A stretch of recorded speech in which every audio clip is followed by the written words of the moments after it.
Hi guys! Another day.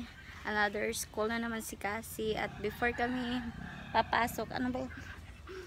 Pakainin muna natin ang aming biik. Bibi biik. Punta muna tayo doon. Ayan yung nanay nila. Oh. Ayan. Nasa ilog siya. Naligo. Nainitan. Summer na talaga. Nainitan ang mami pig. Ayan, dyan muna siya kasi nga inayos pa yung lagayan niya. Yan, inayos di pa tapos kasi pag dito sobrang init. Ayan sila. Hello! Talagang isa binukod siya ni mama kasi nangaaway. Ayan, hello! Hello! Gutom! Gutom na! Gutom! Ayan, dito na yung pagkain. Gutom. Ayan. Ayan, kalahati lang for you. Ano sa'yo? Ayan, tao na. Ayan, talangin dito. Bigyan ng konti. Hindi na makaantay. Yan. Sige. Bigyan na natin ng konti. Uy! Ano ba yan? Ayan, pagpakain niya sila. Hugasan na lang natin yung ano nila.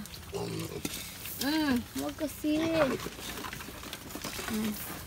Hugasan din natin yung bahay nila para malinis natin.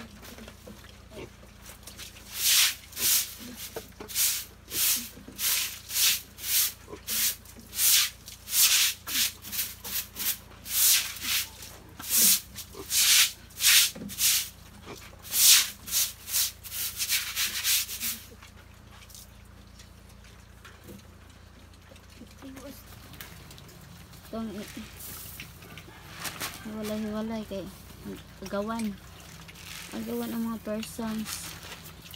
Yes, then check na to ang tubigan kung may laman pa. Kaya dyan sila uinom. Okay, puno pa. Yan laging routine namin guys, everyday pagpapasok si Cassie. Bago kami papasok mga 12, pinapakain namin sila ng tanghalian, linis, tapos yun, papasok na kami sa school. Tapos pag hapon naman si mama na yung magpapakain yan kasi nakauwi na siya galing sa hacienda ng tubo. Nagbabantay kasi sila ng tubuhan, mga nagtatrabaho. So yun na, yun, papunta na kami sa school. Bye!